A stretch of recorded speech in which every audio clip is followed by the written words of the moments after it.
Well, here I am again trying to do my due diligence. Like I say, I don't know how I'm going to have another thing in my day, but I am trying to do this podcast that I was asked to do.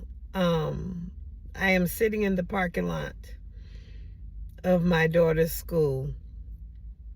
I just dropped her off for orientation. And I thought I would sit here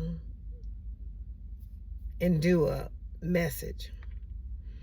And the thing that comes to my mind is I want to speak a little bit to the parents. We can't Bible thump and we can't constantly be on our children to get up and do something and make some money. And, there's a lot of people that are, I won't say a lot of parents that are using their children as, they go out there and make the money, and they, some of them got light bills and stuff in their children's name, holding their children down. I don't believe in that. I just believe everybody's supposed to take care of themselves. We're supposed to raise our children, not let them sit in front of PlayStation and let PlayStation or any kind of electronics or social media raise them. Now, I'm not saying that that's not good. I've taught my daughter YouTube University. She's learned a lot of stuff, like how to do hair and all that kind of stuff. But we got to be present in our children's life. I'm one of those moms that's like, the movie War Room. And I don't just do it in my house, as far as that. By that last video, I pretty much do it anybody that comes to me, With all this education, who am I to sit and just hoard it when I can just give it out to the world? So I'm a mentor to a lot of people. I help a lot of people, and they got to come asking. I don't come by, beating them over the head. That's what posed this question today is, what are we pouring into our children? What kind of environment are we creating? I was thinking about that young man and his environment. There's a lot of pain and hurt. But even still, at the end of the day, instead of playing the victim, you got to want something better for yourself. That woe is me is not going to work all the time. So I understand, some households are dysfunctional. But sometimes you got to get up and love yourself enough to make change. Because if you don't do it, it's not going to be done anyway. Like I say, I created an environment of education because, all them degrees that I got. And that's what my children saw. So, again, at the end of the day, they're going to revert back. Scripture even says, train up a child in the way they should go, for they'll not depart from it. So, we train children mostly by our actions. Actions speak louder than words. People may not remember what you say, but they're going to remember what you do. And even more than that, they're going to remember how you make them feel. So if I'm present in my children's life, that's a sense of belonging, a bonding. So the problems that we have kind of stem from the environment that we create for our children. Our mouth creates who we are, creates our world. It shifts our environment, shapes our environment. But like I say, our behavior, we lead by example. So whatever's going on, whatever chaos is in our house that we're leading, that our children are experiencing or going through, at some point, we're leading that because they are bouncing off what they see.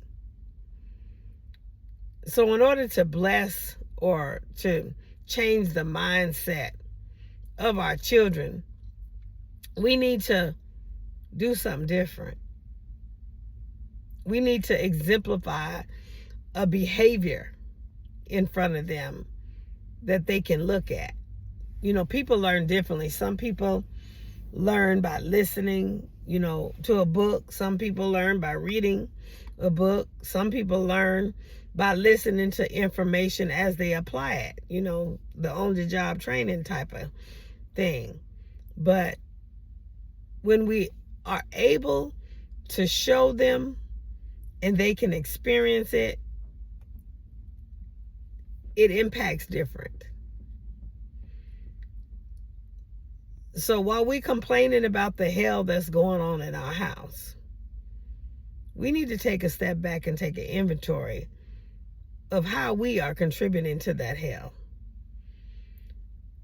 Are we doing anything that sustaining it? Are we showing them anything different?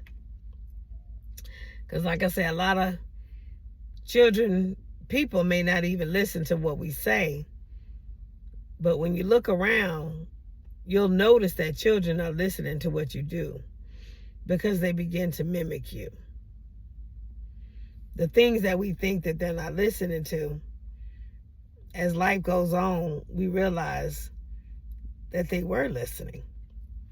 They just may not have been listening what come out of our mouth, but they certainly was listening to what was in our behavior. Some families are dysfunctional, but one of us has to be the one to break the generational curse, I want to say. We got to stand up and show up for ourselves. We got to value ourselves. That's the way we make change in our generation. That's the way we make change in our nation. We all can't keep doing the same old dysfunction to get out of it. So like I said, I wanted to pop on here and speak to the parents. If you're having hell in your house, how are you contributing? How are you sustaining? CBT, cognitive behavioral therapy. That's where they go back into your past, into your childhood, and see what you experienced. Your life is shaped by your childhood, your environment. Things that's going on in your life is as a result of because what you experienced in your past, in your childhood. So knowing that, look forward and see how you are shaping your children's life by your interactions, your experiences, your behavior in their life. It all ain't just their fault. They're learning from you. And they're learning from other people in society. But what did you teach them or show them that piqued their interest to listen to whoever and whatever they're listening to? Maybe for some it's a certain type of music. Maybe for others it's a certain type of culture. Why are they gravitating towards that? There was some hurt, some pain, or maybe some neglect, or something that's gravitating, leading them to that trauma that they eventually will end up experiencing if they're not experiencing it already. Children just don't get up one day and say, I want to start doing drugs and alcohol. Why are they being led or gravitated to the crowd where they feel comfortable to be in that crowd if they weren't feeling it, or seeing it in their home?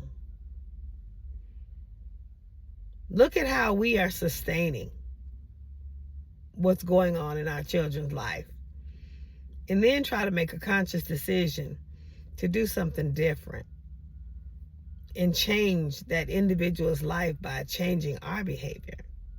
Let them see something different. Let them see an improvement in us. All right, I better go clock in for my first client. Until the next one.